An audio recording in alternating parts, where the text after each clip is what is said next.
everybody, this is Ryan here from CNR Reviews, and I'm going to show you guys how we've been cleaning the Mosin Nagant rifle, or the Mosin Nagant. I'm from America, so I'm going to say it like Mosin Nagant, how we just butcher every other language that we ever speak.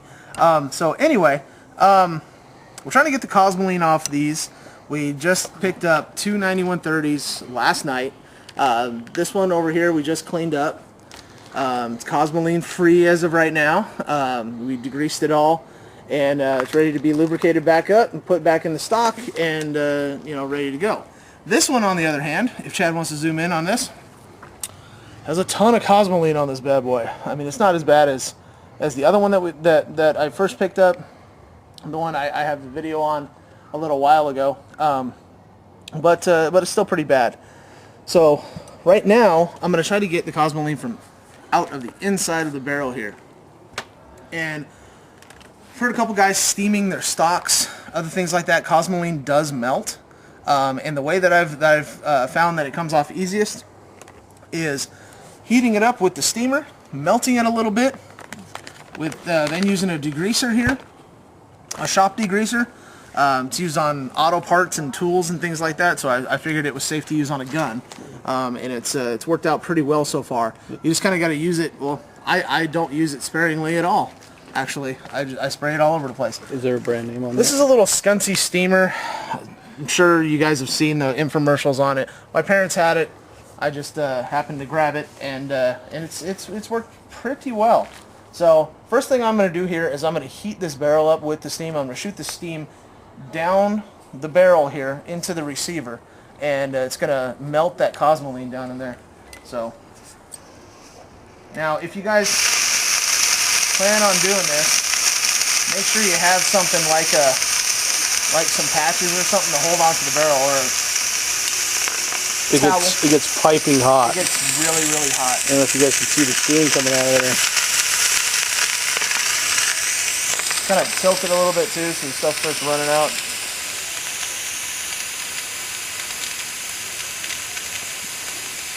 It's got to heat it up and melt it real quick, because that barrel gets to the point where you can't touch it anymore. Let's see how hot it is. Whoa! Holy shit! It is hot. So, all right. So the next thing that we do, Chad, can you hand me that brush over there? Yep. Next thing we do is we run a brush through it a couple times here, and we're running this brush. It's a regular, like, little clean bore. It's a 30 cal or a 7.62 by a 7.62. Just a little phosphor bronze. Okay, and before I run this in there, I'm gonna let this barrel cool down just a sec.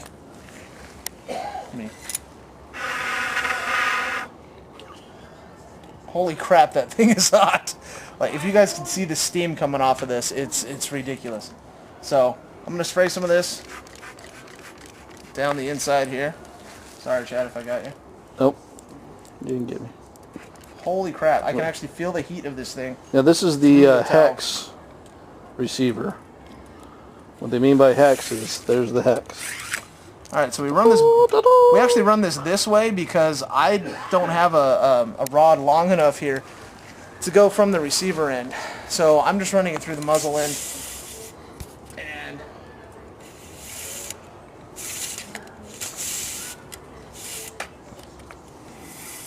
Chad, if you want to come over to this other side here, you can see the Cosmoline when I pull this thing out. You can just see the Cosmoline coming off of the end there, and it's just kind of turns it all nice and brown.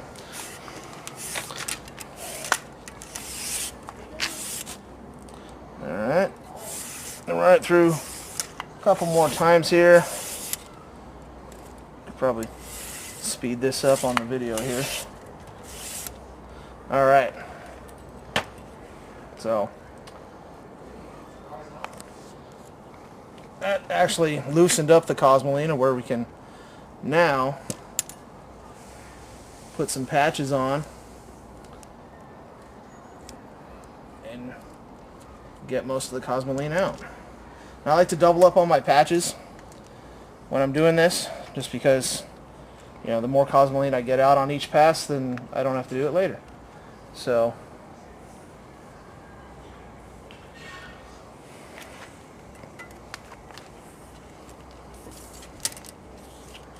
let's see what this sucker looks like when he pulls it out. and there you go. That's beautiful, isn't it? That's all that filth in that gun. Yeah, it's just nasty. So It's a dirty gun. double up again. Looks like my 2245. Looks like my 2245 after we shoot about 1,000 rounds out of it and not clean it ever. So there it is again. Still really, really dirty in there. I'll probably run the brush through a couple more times, spray some more degreaser down there, run some more patches through. But that's kind of the gist of how to clean the bore out. There's Chad's from his rifle. I think mine's a little darker, but yeah, Chad had a lot of Cosmoline in his too.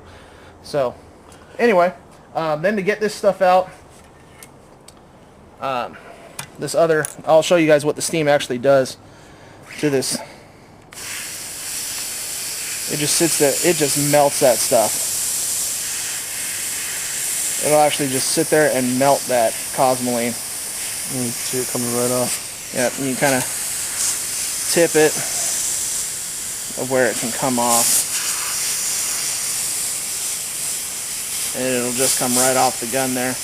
What I normally do is I heat it up with this,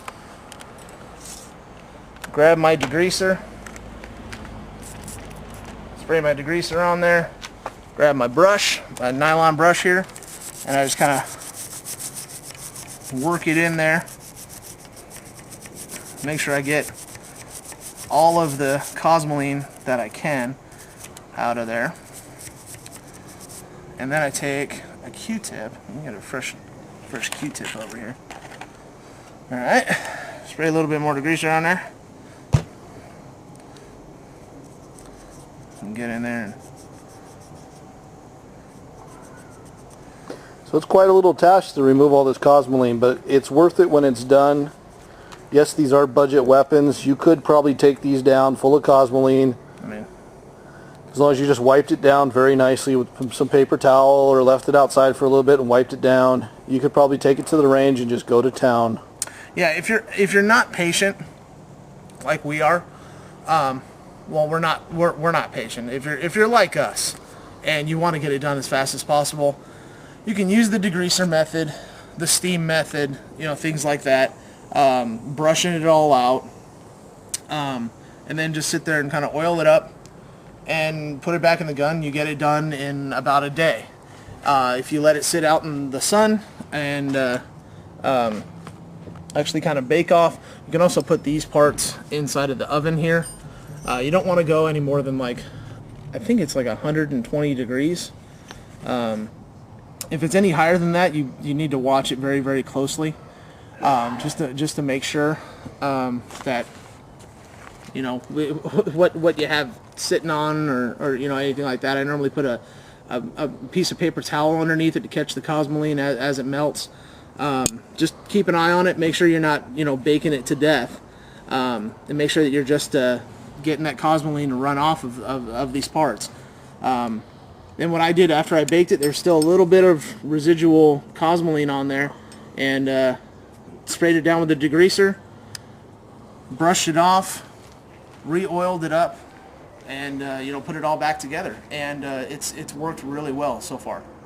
So hopefully we can get this one done tonight, and actually get these out to the range here pretty soon and show you guys how they function. So thanks again. This is Ryan for CNR Reviews, and thanks for watching.